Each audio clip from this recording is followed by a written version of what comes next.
So we call this my Pride Drash because I want to get a chance to speak during June. We now have so many outside speakers. I don't get a chance to speak much during Pride Month itself, which is kind of a funny twist of what we're now the destination place for so many great speakers to celebrate what's happening in the world around.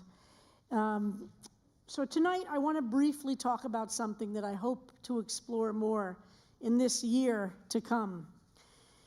Beha'alotecha et hanerot. That's the name of this. That's the sentence in this parsha from which we get the name of the parsha. In your going up to light the candles. And the very beginning of this parsha describes the obligation to light the menorah in the ancient temple of Yor. And it becomes an obligation to keep those lights lit. It won't surprise you that that theme, which I have spoken about over and over in different ways, continues to resonate with me in this particular Pride Month. The obligation, as you could see, Beha'alotecha, which is the name of the parsha, and by the way, a great Shalom Aleichem short story, but that's for a different class and a different time, is in that you should go up. Beha'alotecha, it doesn't say the Hebrew word to light, you should light the candles. It says you should go up to light the candles. Reams and reams are written about that, but I want to hold on to that for a moment. Because it's telling us in that language that we have to elevate ourselves. We have to take ourselves out of what is ordinary or where we find ourselves in our regular lives. Sometimes we have to rise up. We have to get out of the plane we're on in order to even find the lights that need to be lit. So let's hold that for a moment. So I always tell the interns, and I know any good homiletics teacher will teach, and this is a disease of rabbinical students and young rabbis, to list the things you're not speaking about before you get to the thing you're speaking about, because there's so much in every parsha. It's very hard to say, I'd like to speak about the manna, which is in this parsha.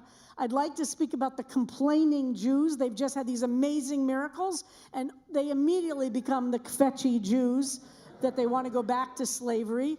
I'd love to talk about so much that's in this parsha about what it means to be in a journey that is ultimately in the desert, and what it means to live through the journey which is ultimately our lives. All of that is in this parsha, but I'm not going to talk about that tonight. That's a rookie mistake, and I'm, not supposed to make the rookie mistakes, but it's hard not to mention all of those things to entice you to come tomorrow morning or go to shul again. And I'm also not going to talk about Trump this week, but yay! Okay, just a second. I'm not going to say anything about that.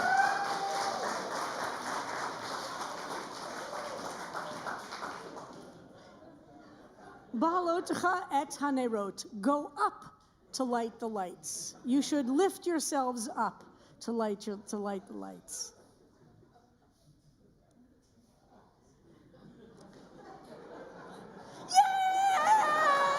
Okay, I know, it's very hard, okay. I know the people who write to me all the time, and I give too many political drashot, but yay! Okay, right, okay. So I want to ask a more complicated question than even that one, which is, why is the right wing in this country obsessed with eliminating trans rights, especially of those under 18? Where are we in this world? Who has turned around from 2021 to 2022 to 2023, where there are hundreds of laws introduced and dozens passed which target trans youth? So let's just understand this for a second, because it has to help us understand the significance of our response in this Pride Month and going forward. So first of all, some of you might remember Anita Bryant. Remember her? And you remember the Anita Bryant who led the anti-gay, what state was she from again? Oh, right, Florida. Really produces some of the great minds of this country, huh? So you remember Anita Bryant led a campaign because she accused gay people of going after children. That was her fundamental, remember that? That was her fundamental thing, was to protect the children. And the gays were not to be trusted around children. And that's really how she got so far. It's unbelievable how much energy she got. And we're at a similar moment in history because guess what? Some of you also remember the struggle in California to pass that bill to protect teachers in California. And the initial bill failed, and there was a lot of polling done in the organized gay community to figure out what could the messaging be that could pass gay rights in America. I am now doing an extremely simplified overview of the last 50 years of gay rights.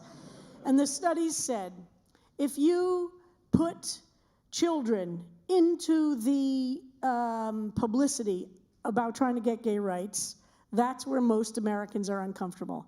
Guess what? Most Americans, even in the 80s and 90s, were very happy to make sure that their hairdressers had rights. But all of a sudden, the anxiety around children would emerge. And all the polling showed that if you showed too many gorgeous gay men, all people would think about was sex, and they wouldn't pass good laws. It would make them very nervous. And younger women would make people very uncomfortable because they would think, why aren't they getting married to young men? So guess what the poll showed? If we were going to get gay rights, we needed older women, because people thought older women don't have sex, so the idea of sex is out of their heads, and children aren't in the picture.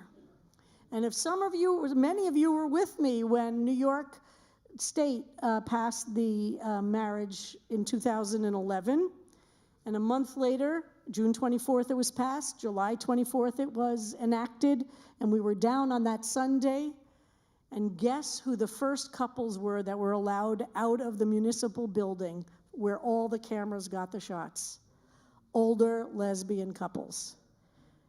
It was a very deliberate strategy on the part of the LGBT movement to understand that who was going to be able to be the least threatening. Gay rights passed in many ways throughout this country that we actually ended up with a federal law, which then in 2015, the federal law passed, not just in liberal states, but federal laws passed. The Lawrence decision. A lot of decisions started happening which took gay rights ultimately out of the hands of the right wing. It turns out most people in America were comfortable with marriage, if that's what gay people wanted. And the issue of children made a lot of people very nervous. In a New York Times article in April of this year, it's an incredibly detailed description of how the right wing chose transgender youth as their target in this moment in history. I can't summarize the whole thing, but I'll say a few points. This quote's from Terry Schilling, who's the president of the American Principles Project, a social conservative advocacy group. With gay marriage passed, and most Americans, 68% of Americans support gay marriage, it looked like the gay rights issue was off the table. The mistake the gay rights movement made is that a lot of the organizations were led by people who also thought that gay rights were taken care of.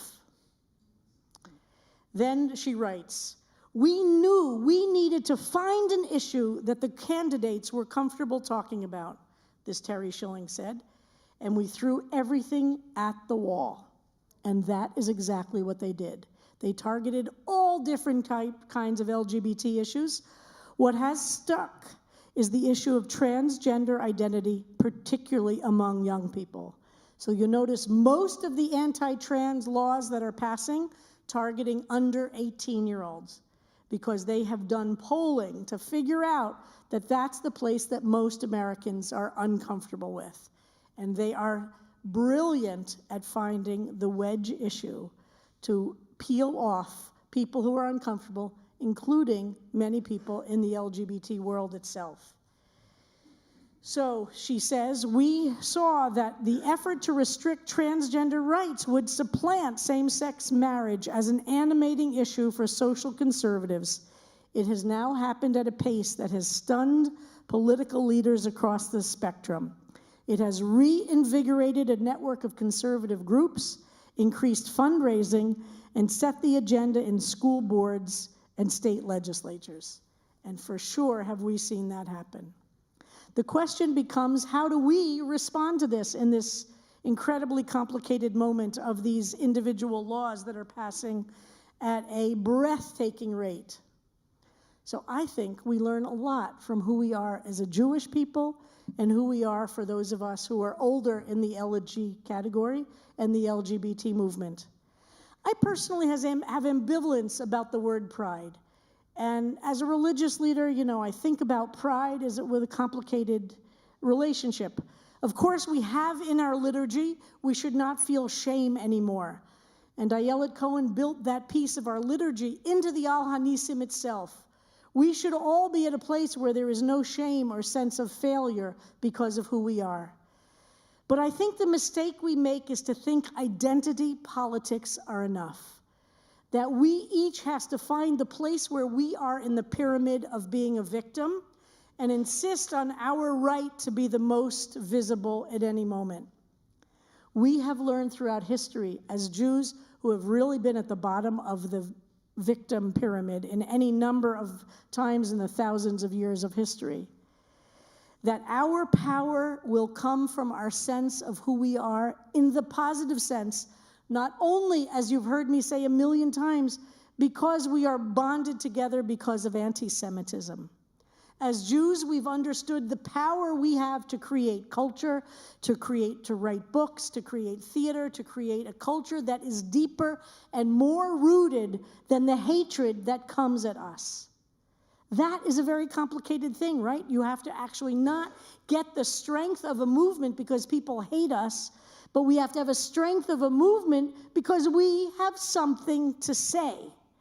Because we have power in the values that we express, in the communities that we build, in the music that we create, in the books we write, in the theater we express. We have power in understanding what it is to build a community that's based on not just who's at the bottom of the victim, but how can we all support each other. That is not easy, both individually and communally. That's very hard to do. And we have to resist those who will try to pick us off. And to try and pick off us by saying, well, how can you feel okay about this? Look what is happening about banned books in America. It is, as I said a couple of weeks ago, so parallel to what happened in 1933 in Berlin, when Magnus Hirschfeld's Library of Sexology was the first library that was targeted.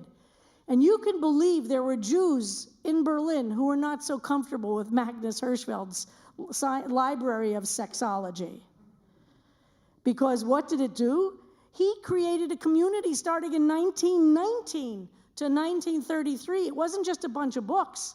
There were discussion groups, there was theater, there was an entire culture created around Magnus Hirschfeld, as I mentioned then, gay Jew, of course, who created this culture in which the most vulnerable, the most targeted, was simply brought into the community.